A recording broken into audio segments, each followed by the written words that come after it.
अस्सलाम वालेकुम दोस्तों, उम्मीद है आप सब लोग खैरियत से होंगे। अच्छा, आपके पास पेपर स्प्रिंग 2023 का क्वेश्चन नंबर 7 फॉर 15 मार्क्स आपके पास चेंजेस इन इक्विटी के लिए सवाल आया था। लेकिन सवाल क्या बोल रहा है कि Roman limited has extracted the following information for preparation of statement of changes in equity for the year ended 31 दिसंबर 2022। 2022 के लिए आप काम करने जा रहे हैं, ठीक है।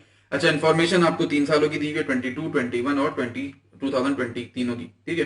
नेट प्रॉफिट आपको दिया हुआ है, फिर revaluation surplus arising during the year, मतलब सर आपके पास एक ओसीआई की इनकम या ओसीआई का एक लॉस 78 मिलियन का 2020 में हुआ था। हमारे लिए अभी तक की जितनी इन्फॉर्मेशन है उसके हिसाब से रेलिवेंट नहीं है, आगे जाके देखते हैं क्या करना है। On 1st February 21, a bonus issue was made of 10% as a final dividend for 2020। Sir अब जैसे ही मेरे पास ट्रांजैक्शन में शेयर होल्डर्स आती हैं, पहला स्टेप क्या है कि सर आप एक क्रोनोलॉजी बना लें कि किस ऑर्डर में आपके ट्रांजैक्शन हो रही है। तो मेरे पास पहली ट्रांजैक्शन आ रही है फरवरी 21 में, जिसमें मैंने बोनस डिविडेंड दिया, ठीक है। फिर उसके बाद क्या बोल रहे हैं, 15 मई 2021, राइट शेयर ऑफ ₹20 पर share, ₹20 per share. Right issue were issued in the proportion of 1:4 and the transaction cost of ₹0.5 per share was also incurred। तो सर मेरे पास 15 मई 2021 में एक राइट इशू आया। अच्छा, अब ये ट्रांजैक्शन कॉस्ट वाली कहानी क्या है, देखिए सर अब थोड़ा सा अगर मैं एक सिनेरियो आपके बात बनाऊं, जब हम शेयर इशू करने जाते हैं, जब भी कोई कंपनी शेयर इशू करने जाती है तो नॉर्मली इसके पीछे प्रोसेस क्या होता है कि हम बैंक से रब्ता करते हैं या एससीसीपी वगैरह से रब्ता करते हैं, उनको बताते हैं कि भाई शेयर इशू हो रहा है। फिर बैंक या एससीसीपी क्या करता है कि हमारे बिहाफ पे गवर्नमेंट पूरी जनरल पब्लिक को इन्फॉर्म किया जाता है कि भाई शेयर इशू हो रहे हैं इस कंपनी के। अक्सर आप लोगों के पास अगर कभी कभार शायद मेल आया हो आईपीओ का, इनिशियल पब्लिक ऑफरिंग। तो अब होता क्या है कि जैसे ही उन्होंने गवर्नमेंट ने अनाउंस किया, लोगों ने अपने पैसे बैंक में डिपॉजिट करना शुरू कर दिए कि भाई मुझे भी शेयर खरीदने, मुझे भी शेयर खरीदने, सबने बैंक में अपने पैसे डिपॉजिट करना शुरू कर दिए। तो अब अगर लेट से मेरा शेयर इसी सिनेरियो के हिसाब से बात करूं, मेरा शेयर कितने का हो रहा है, ₹20 का इशू, ठीक है। तो इसका मतलब शेयर कैपिटल तो सीधा सीधा कहानी है मेरी कि ₹10 के हिसाब से रिकॉर्ड हो रहा होगा, ठीक है। अब बारी बची प्रीमियम की। देखने में तो यही लग रहा है ना कि सर ₹20 में से ₹10 अगर पार में चला गया यानी शेयर कैपिटल में चला गया तो दैट मींस बाकी का रिमेनिंग 10 जो शेयर प्रीमियम बनना चाहिए। लेकिन सवाल ने बोला कि सर आप एक ट्रांजेक्शन कॉस्ट चार्ज कर रहे हैं 0.5 की। अब होता क्या है कि जब बैंक में लोगों ने पैसा डिपॉजिट करा दिया तो बैंक वो पैसा हमें फॉरवर्ड करता है, सही कि भाई इतना पैसा आप आया, इसके हिसाब से आप शेयर इशू कर दीजिए। लेकिन वो पूरा का पूरा पैसा फॉरवर्ड नहीं करता, अपनी एक फीस कैलकुलेट करके अपनी फीस काट के वो हमें पैसा ट्रांसफर करता है। मतलब जैसे लेट से अगर बैंक के पास टोटल ₹10 रिसीव हुए गवर्नमेंट जनरल पब्लिक से, बैंक ने हमें ₹8 फॉरवर्ड किए, ₹2 उसने अपनी फीस के तौर पर रख लिए। तो अब अगर मैं इफेक्टिवली आपसे पूछूं, हमारा शेयर इशू तो हमने अनाउंस किया था ₹20 का, लेकिन असल में हमारे पास वैल्यू कितनी रिसीव हो रही है शेयर के अगेंस्ट 19.5 पर शेयर के हिसाब से। क्यों? क्योंकि ₹0.5 जो है वो बैंक अपने पास रख रहा है। तो इसके हिसाब से सर मेरे शेयर प्रीमियम में कौन सी फिगर जाती है, पार वैल्यू के ओवर एंड अबव जितना भी कैश आपके पास आया वो शेयर प्रीमियम का पार्ट है। तो इसका मतलब सर मेरे शेयर प्रीमियम में कितनी फिगर जारी होगी, 9.5 की, सही। ₹0.5 बैंक ने अपने पास रख लिया। अच्छा, अब अगर मैं आपसे पूछूं कि कैश कितना है, तो सर 19.5 का आपको टोटल कैश रिसीव हुआ होगा। ये मैं अज्यूम कर रहा हूं कि हमने सिर्फ एक शेयर इशू किया, वैसे 1/4 है, 1/4 इज 25% का इशू, सिर्फ समझाने के लिए अभी एक शेयर को लेकर काम किया। उम्मीद है सर ये चीज समझ में आई होगी। अच्छा, फिर उसके बाद क्या बोल रहे हैं कि भाई मई 2020 N item of property plant and equipment was disposed at its carrying value amount of 75 million was remaining in the revaluation surplus. Sir मतलब ये जो मेरे पास रिवैल्यूएशन सरप्लस का नीचे भी बैलेंस हमारे पास आएगा, उसके अंदर 75 मिलियन 2022 में शामिल है, जो एक ऐसे एसेट से बिलोंग करते हैं जो हम डिस्पोज ऑफ कर चुके हैं। सर आईए 16 में आप ये चीज पढ़ चुके हैं कि जैसे ही आप एक रिवैल्यूड एसेट को डिस्पोज ऑफ करते हो तो उसके अगेंस्ट जितना भी रिवैल्यूएशन सरप्लस मौजूद होता है वो सारा का सारा रिटेन अर्निंग में ट्रांसफर कर देते हो, ठीक हो गया। फिर 1 जुलाई 2020 हमने 50 million irredeemable preference share issue करे at a par value of ₹10 और इशूड एट ₹15। पार वैल्यू 10 है, इशू हुआ हमारा 15 में, मतलब ₹5 का प्रीमियम इस पर चार्ज हुआ। Next is in October 2022 N interim dividend. अच्छा, यहां पे मैं ट्रांजैक्शंस लिख लूं साथ साथ। जुलाई 22 में शेयर इशू आया आपके पास और अक्टूबर 22 में आपके पास एक इंटरिम डिविडेंड आया। तो ये आपके पास क्रोनोलॉजी ऑफ ट्रांजैक्शन तैयार हो गई। अच्छा, नेक्स्ट पार्ट में क्या बोल रहा था, revalued amount of RL head office was determined as ₹400 million. Sir आपने एसेट रिवैल्यू किया, 400 मिलियन की रिवैल्यूएशन आई ऑन 31 दिसंबर 2021, कौन सी तारीख को बात कर रहे हैं सर? 31 दिसंबर 2021, ठीक है। Revaluation was not incorporated as the change in revalued amount was considered to be temporary by RS management. Sir यहाँ पे एरर आ गया। क्या एरर आया कि सर रिवैल्यूएशन उन्होंने इनकॉर्पोरेट नहीं करी, रीजन जो उन्होंने ये सोच के किया कि भाई हर बार रिवैल्यू होता रहेगा तो टेम्परेरी अमाउंट है। अब आइए 16 आप पढ़ चुके हो, भले से आप हर साल भी रिवैल्यू कर रहे हो, आपको रिवैल्यूएशन सरप्लस और रिवैल्यूएशन लॉस और फलाना ढिमकाना है, सारी अकाउंटिंग करनी होती है भले से जितनी टाइम आपका रिवैल्यू हो, ठीक है। तो मतलब ये इन्होंने गलती करी हुई है। अच्छा, इस गलती का इंपैक्ट क्या है सर, जरा आगे देखते हैं। The head office building had a carrying value of rupees 350 million on 31st December 2021 and a remaining useful life of 10 years. Revaluation loss of 24 million was recorded on 31st December 2019 on its previous revaluation. ठीक हो गया। अच्छा, इसका impact क्या आता है, सवाल solve करते हुए सीखते हैं। अच्छा सर, लास्ट पॉइंट में क्या बोल रहा है कि share capital in reserve as at 1 January 2021 2022 दोनों के बैलेंसेस दिए हुए। सर आपसे रिक्वायरमेंट बोल रहा है कंपैरेटिव फिगर के साथ 31 दिसंबर 2020 का चेंजेस इन इक्विटी बना के दें। तो सर जैसे ही मुझे ये पता चला कि 2022 के लिए काम करना है, दैट मीन्स ये 2020 का बैलेंस मेरे लिए कंप्लीटली इररेलेवेंट है। क्यों? क्योंकि यहाँ पे बैलेंसेस आपको 1 जनवरी के दिए हुए, मतलब 1 जनवरी 21 का बैलेंस यहाँ से शुरू हो रहा है, ठीक है। तो 2020 की सिर्फ इन्फॉर्मेशन गिवन है, लेकिन काम यहाँ पे कोई नहीं। अच्छा जी सर, अब हम जरा आते हैं अपने चेंजेस इन इक्विटी के पास। कहानी शुरू करते हैं सर अपनी। मैंने एक छोटा सा फॉर्मेट अपने पास बना लिया, सिर्फ फॉर्मेट बनाया, कोई फिगर नहीं डाली, फिगर हम सारी साथ साथ डालते जाएंगे। अच्छा जी सर, सबसे पहली चीज तो मैं ओपनिंग बैलेंस रखूं। 1 जनवरी 2021 में मेरे पास सवाल ने बताया कि ओपनिंग बैलेंस आपके पास है 800 का शेयर कैपिटल, रिटेन अर्निंग में आपके पास आ रहा है 715 और रिवैल्यूएशन सरप्लस में आपके पास आ रहा है 399। सर पहली चीज होती है हमारे पास total comprehensive income. Total comprehensive income में मैं दो चीजें रखूंगा, एक प्रॉफिट फॉर द ईयर और रिवैल्यूएशन सरप्लस, जो कि ओसीआई का पार्ट है, ठीक है। अच्छा, प्रॉफिट की अगर मैं कहानी देखना शुरू करूं, सवाल ने हमें बताया था कि आपने ड्यूरिंग द ईयर प्रॉफिट कमाया है 195 मिलियन का, लेकिन अब जो इंफॉर्मेशन नंबर 6 है इसकी कहानी देखना शुरू करते हैं। छोटी सी एक इसकी मैं वर्किंग बनाता हूं।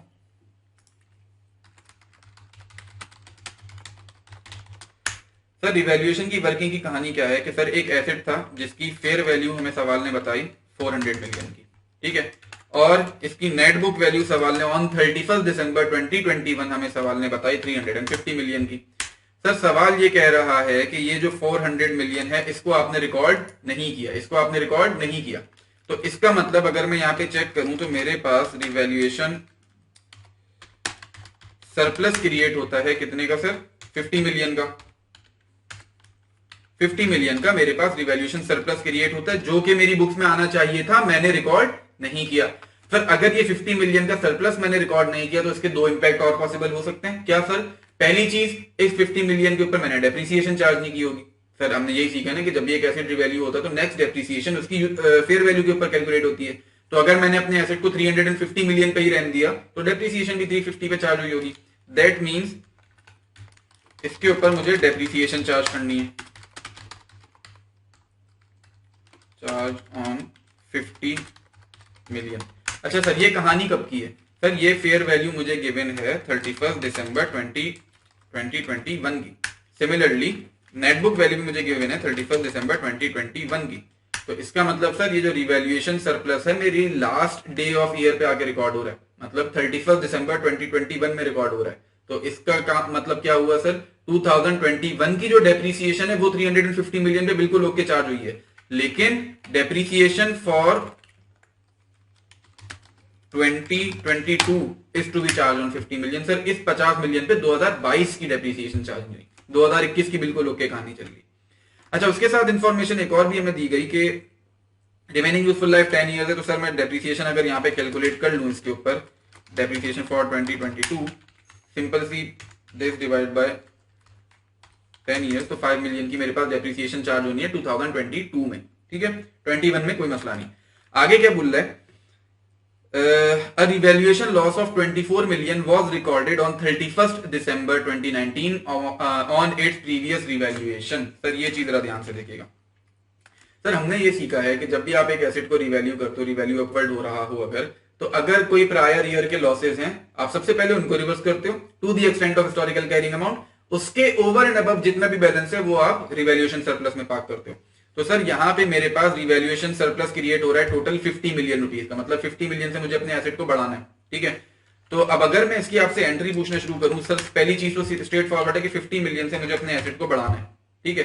क्रेडिट की कहानी क्या होगी सर, अगर मैंने पिछले सालों में एक लॉस सवाल के हिसाब से रिकॉर्ड किया हुआ है 24 मिलियन का, दैट मींस इस साल में मुझे ये लॉस रिवर्स करना होगा, ठीक है। अब ये रिवर्सल कैसे करूंगा sir, reversal of revaluation loss कैसे करूंगा सर, ये जरा ध्यान से देखिएगा।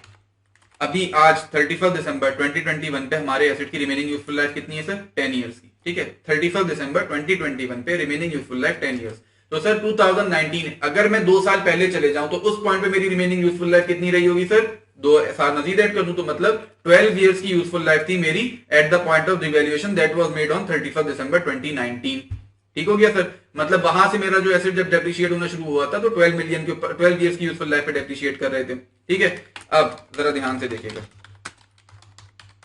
कैसे रिकॉर्ड करूंगा सर, मेरे पास 24 मिलियन का लॉस है, इसको डिवाइड किया मैंने 12 मिलियन से, 12 ईयर से सॉरी, और मल्टीप्लाई कर दिया 2 ईयर्स से। सर ये क्यों कहानी करी, ये क्यों किया सर, आपको क्या पता है, ये चीज मालूम है कि जब हम रिवैल्यूएशन रिवर्स कर रहे होते हैं, रिवैल्यूएशन लॉस रिवर्स कर रहे होते हैं, तो जितने साल गुजार चुके हैं उतने सालों का लॉस हमारा पीएनएल में ही रहता है, बाकी का सारा लॉस रिवर्स होता है। मतलब सर अगर मैं हिस्टोरिकल कैरिंग अमाउंट वाली कहानी करूं सर, ये 2 मिलियन का, ये 24 मिलियन का लॉस अगर मैं हिस्टोरिकल कैरिंग अमाउंट कैलकुलेट कर रहा होता तो मेरी बुक्स में मौजूद नहीं होता। इसी रिवैल्यूएशन लॉस के ऊपर मेरी 2 साल की एक्स्ट्रा डेप्रिसिएशन कम चार्ज हुई, तो वही 2 साल की डेप्रिसिएशन छोड़ के जो मेरी बुक्स में मौजूद है वो छोड़ के बाकी के 10 साल में रिवर्स कर दूंगा। तो सर ये 10 ईयर्स नहीं सॉरी 2 की जगह 10 ईयर्स होना चाहिए ना सर। 12 में से 2 साल का लॉस हमने यूटिलाइज कर लिया, क्यों, क्योंकि 2 साल मैंने अपने एसेट को यूज कर लिया, 10 साल का लॉस अभी बाकी है जो मुझे यूज करना था इन फ्यूचर, लेकिन मेरे एसेट में रिवैल्यूएशन आ गई जिसकी वजह से वैल्यू इंक्रीज हो गई। तो अब जो 10 साल का लॉस मेरी बुक्स में आज की तारीख पे मौजूद है सिर्फ और सिर्फ वो रिवर्स करूंगा मैं, ठीक हो गया। तो sir 24 divide by 12 multiply by 10 ये मेरा रिवर्सल आ गया ऑफ रिवैल्यूएशन लॉस, बाकी सर मेरा रिवैल्यूएशन सरप्लस रिकॉर्ड हो जाएगा, ठीक है।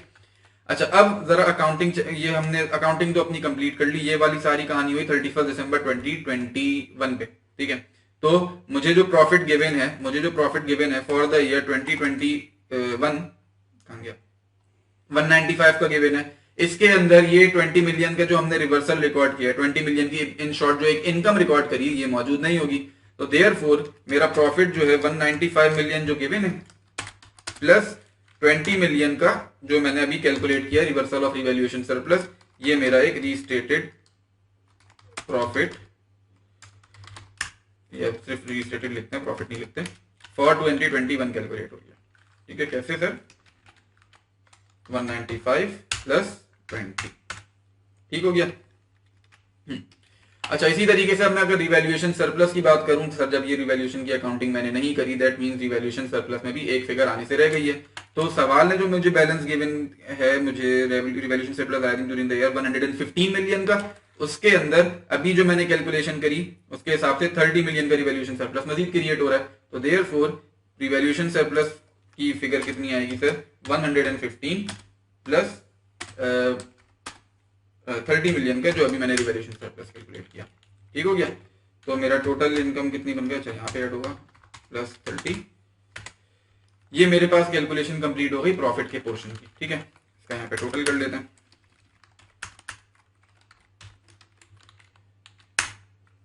ये हमारे पास बैलेंसेस आ गए for the year ended 31 December 2021 after adjusting for profits. अब इसके बाद मुझे इसके अंदर इंकॉर्पोरेट करनी है transaction with share holders. Transaction with share holders की हमने क्रोनोलॉजी बनाई थी सर, दो ट्रांजैक्शंस हैं जो मेरे पास ड्यूरिंग द ईयर 21 में फॉल कर रही है। पहली चीज है मेरे पास बोनस डिविडेंड के बारे में सवाल हमें बोल रहा है, 10% का इशू किया है, तो 2020 का फाइनल डिविडेंड 21 में अनाउंस होगा, ये चीज आप जानते हैं। तो दिस मल्टीप्लाइड बाय 0.1 और यही चीज मैं रिटेन अर्निंग से भी माइनस करा दूंगा, ठीक, कोई मुश्किल चीज नहीं है यहाँ पे। फिर उसके बाद राइट इशू की अगर हम बात करें सर, राइट इशू के बारे में सवाल ने बोला कि आपने 1 for 4 के हिसाब से किया ना, तो 1 for 4 अगर मैं कैलकुलेट करूं, आपको आता भी है 144 इज 25%, मतलब एक 25% का राइट इशू हुआ। तो जो भी मेरे पास टोटल बैलेंस है शेयर कैपिटल का, उसको मल्टीप्लाई कर दूं मैं 25% से, तो मेरे पास आ जाती है फिगर फॉर शेयर कैपिटल। और अगर मुझे शेयर प्रीमियम की फिगर निकालनी है सर, अभी थोड़ी देर पहले हमने डिसाइड किया था कि शेयर प्रीमियम की फिगर कितनी है 9.5। क्यों? क्योंकि 0.5 रुपीज बैंक ने अपने पास डिडक्ट करके रखे हैं। तो दैट मीन्स मेरा शेयर प्रीमियम की फिगर कैसे कैलकुलेट होगी सर, शेयर कैपिटल को डिवाइड किया मैंने 10 से, तो मेरे पास नंबर ऑफ शेयर कैलकुलेट हो गए। पर शेयर 9.5 रुपीज का एक इशू हुआ, तो मेरे शेयर प्रीमियम की फिगर आ गई 209 मिलियन रुपीज की। ये चीज समझ में आती है सर। अच्छा, इसके अलावा और कोई ट्रांजैक्शन यहाँ पे हमारे पास नहीं है जो 2021 में फॉल कर रही हो, तो मैं क्या करूं, यहाँ पे टोटल कर लेते हैं। अच्छा सर, ये जो टोटलिंग मैं कर रहा हूँ ये कंप्लीटली आपकी चॉइस है, आप चाहो करो चाहो ना करो, कोई मसला नहीं है, इसके मार्क्स डिडक्ट नहीं होते, ठीक है। अच्छा, इसके बाद क्या करना है sir, internal transfer. Sir internal transfer में मैं एक चीज जो उसने बताई है दैट वाज इंक्रीमेंटल डेप्रिसिएशन, जो ऊपर इंफॉर्मेशन हमें गिवन है 2021 में 26 मिलियन की इंक्रीमेंटल डेप्रिसिएशन ट्रांसफर हो रही है। एक मिनट यहाँ पे फिक्स करते हैं जरा। अच्छा जी, इंक्रीमेंटल डेप्रिसिएशन का ट्रांसफर हो रहा है कितने का, 26 मिलियन का फ्रॉम रिवैल्यूएशन सरप्लस, तो -26 और यहाँ पर हमने ऐड करा दिया 26, ठीक हो गया जी। अच्छा, इसके बाद तो और कोई कहानी नहीं बची सर, और कोई चीज जो यहाँ पे इनकॉर्पोरेट करनी है, हमने रिवैल्यूएशन सरप्लस भी रिकॉर्ड कर लिया, रिवैल्यूएशन लॉस भी रिकॉर्ड कर लिया, बस सर कहानी कंप्लीट हुई हमारी यहाँ पे। तो अब यहाँ पे मुझे सिर्फ टोटल करना है, यहां तक का। सर ये मेरा 2021 का ईयर कंप्लीट हुआ, ठीक हो गया। अब कहानी आती है 2022 पे। तो सर पहले तो ओपनिंग बैलेंस मैंने सीधे सीधे कॉपी कर लिया। अच्छा, कुछ लोग ऐसे भी सॉल्व करते हैं कि सर जो क्लोजिंग बैलेंस हुआ अगली अकाउंटिंग उसी के नीचे से स्टार्ट कर देते हैं, मतलब ये वाली जो लाइन है ये वाली लाइन गायब कर देते हैं, डायरेक्ट टोटल कॉम्प्रिहेंसिव इनकम करके शुरू कर देते हैं। कोई गलती नहीं है इसमें भी, आप चाहो तो ऐसे भी कर सकते हो। प्रॉपर फॉर्मेटिंग अलबत्ता ऐसे है कि आप जो क्लोज किया है उसको अगले साल ओपन करके दिखाओ, ठीक है। अच्छा जी, अब अगर मैं टोटल कॉम्प्रिहेंसिव इनकम की बात करूं सर, दो ही चीजें आएंगी, मैं ऊपर से वही दो चीजें उठा लेता हूं, प्रॉफिट आएगा, रिवैल्यूएशन सरप्लस आएगा। अच्छा, रिवैल्यूएशन सरप्लस के बारे में तो सवाल ने बोला कि कुछ भी नहीं है, जीरो है, तो मतलब मैं यहाँ से रिवैल्यूएशन सरप्लस की फिगर हटा दूं, ठीक है। अलबत्ता प्रॉफिट की कहानी अब देखें। प्रॉफिट सवाल ने आपको बताया 285 मिलियन का। अभी सर थोड़ी देर पहले हमने डिसाइड किया था कि सर ये 5 मिलियन की डेप्रिसिएशन हमने रिकॉर्ड नहीं करी। क्यों? क्योंकि हमने अपनी रिवैल्यूएशन नहीं करी थी। तो जब रिवैल्यूएशन नहीं करी थी तो इस 50 मिलियन पे डेप्रिसिएशन नहीं चार्ज हुई थी, तो दैट मींस मेरे प्रॉफिट के अंदर इस 5 मिलियन का इंपैक्ट आना अभी बाकी है। तो देयरफॉर मेरा प्रॉफिट कितना आ जाएगा सर, गिवन मुझे है कितना, 285 का। अच्छा, एक कहानी हम भूल गए छोटी सी, दैट वाज रीस्टेटेड, यहाँ पे लिखना था, और रीस्टेटेड यहाँ पे लिखना था। यहाँ पे अलबत्ता प्रॉफिट हमारा रीस्टेटेड नहीं है, 285 में हम 5 मिलियन ऐड करेंगे, ठीक हो गया जी। सॉरी, ऐड नहीं, लेस करेंगे, डेप्रिसिएशन है तो एक्सपेंस लेस हो रहा होगा। तो डेप्रिसिएशन कैलकुलेट करने के बाद मेरे पास यहाँ पे आ गया 285 minus 5, that is my profit for the year 2022, ठीक हो गया। अब मैं आऊँ अपनी तरह ट्रांजैक्शन विद शेयर होल्डर्स के पास। तो sir transaction with share holders में दो चीजें, एक शेयर इशू हुआ है और एक इंटरिम डिविडेंड आया है। तो सबसे पहले तो मैं प्रेफरेंस शेयर इशूड की कहानी लिखूं। प्रेफरेंस शेयर्स के बारे में सवाल मुझे क्या बोल रहा है, हाँ, 1 जुलाई को हमने इशू किए 50 million preference shares at a par value of ₹10 where issued at ₹15। Sir simple सी कहानी है, मैंने ये आगे मेरा रिडीमेबल प्रेफरेंस शेयर कितने थे, 50 मिलियन थे ना, हाँ, 50 million at a par value of 10, और इसी 50 मिलियन के ऊपर मैंने ₹5 का प्रीमियम भी चार्ज किया, तो मेरा टोटल शेयर प्रोसीड कितनी होगी, 750 मिलियन। ये मैंने यहाँ क्यों लिख दिया, यहाँ पे लिखना है, ठीक हो गया। अच्छा, हमने टोटलिंग नहीं करी, तो मैं टोटलिंग भी जब पूरा फॉर्मेट फॉलो कर रहे हैं तो एंड तक ले चलें इसको। अच्छा जी, प्रेफरेंस शेयर के बाद अगली ट्रांजैक्शन हमारे पास क्या है सर, एक इंटरिम डिविडेंड अनाउंस हुआ है, और इंटरिम का डिविडेंड हमारा कैश बेसिस पे ना, हाँ, 5% ऑन कैश। तो सर इसका मतलब जो मेरा शेयर कैपिटल है इसको मैं मल्टीप्लाई कर दूं 5% से, और ये मेरी transaction with share holders complete हो गई। टोटल कर लेते हैं,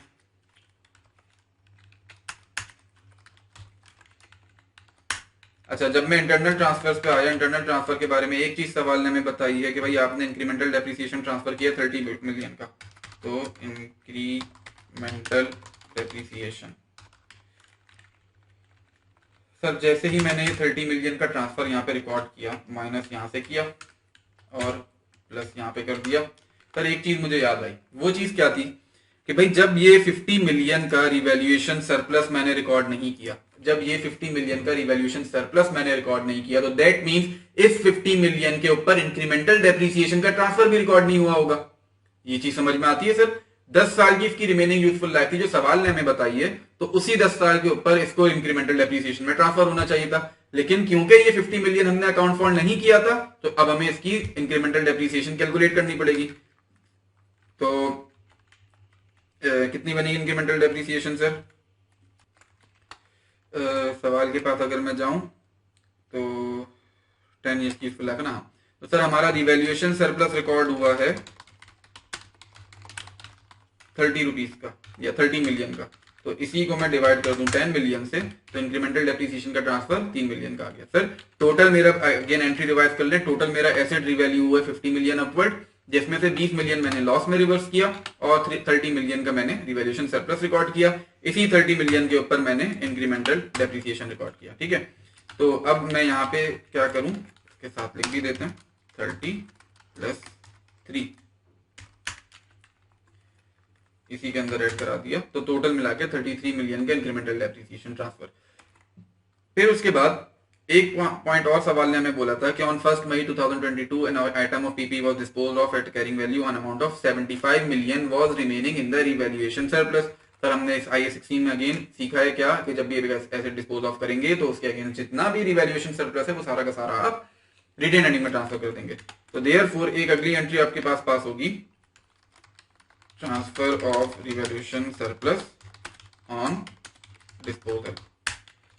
75 मिलियन है ना, कहाँ गया, हाँ 75 मिलियन, तो माइनस 75 और वही 75 मैंने यहाँ भी ऐड कर दिया।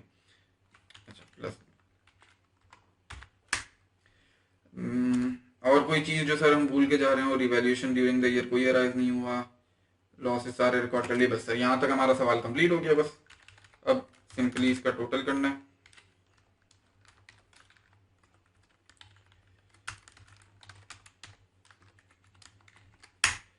सर ये हमारे पास बैलेंसेस तैयार हो गए फॉर 31 दिसंबर 2022। अच्छा सर यहाँ पे अगेन आपको पता है कि रीस्टेटमेंट लिखने की कोई जरूरत नहीं है, बिल्कुल सही काम किया हुआ हमने। ठीक हो गया। अच्छा एक गलती हमने कर दी, इंटरन डिविडेंड हमने रिवैल्यूएशन सरप्लस के कॉलम में लिख दिया। अच्छा सर एक चीज और कि पॉइंट नंबर 5 में क्या बोल रहा है कि इन अक्टूबर 2022 N interim 5% cash dividend on all shares. Sir एक ये वर्ड इसने यूज किया अपने पास ऑल शेयर्स का, तो इसका मतलब सर जो मेरे पास नॉर्मल शेयर कैपिटल है प्लस जो मेरे पास प्रेफरेंस शेयर कैपिटल है, उन दोनों के ऊपर मैंने डिविडेंड अनाउंस किया है। अब सवाल में कहीं पे भी हमें प्रेफरेंस शेयर की परसेंटेज ऑफ डिविडेंड वगैरह नहीं बताई हुई ना, तो जो गिवन हम उसी के हिसाब से काम करेंगे। तो दैट मीन्स सर ये जो 1100 मिलियन का शेयर कैपिटल ऑर्डिनरी प्लस ये जो 500 मिलियन का प्रेफरेंस, इन दोनों के ऊपर हमने 5% का शेयर डिविडेंड अनाउंस किया। ये माइनस में लिख देते हैं। सर 80 मिलियन का मेरे पास ये शेयर डिविडेंड आएगा रिटेन अर्निंग के कॉलम में। ठीक है सर, यहाँ पे आके हमारा सवाल अल्हम्दुलिल्लाह मुकम्मल हुआ और कोई चीज तो मैं नहीं भूल गया। नहीं सर यहाँ पे कंप्लीट है चीज हमारी, अल्लाह का शुक्र। उम्मीद है सर ये सवाल आपको समझ में आया होगा। इंशाल्लाह नेक्स्ट क्लास में कंटिन्यू करते हैं। अल्लाह।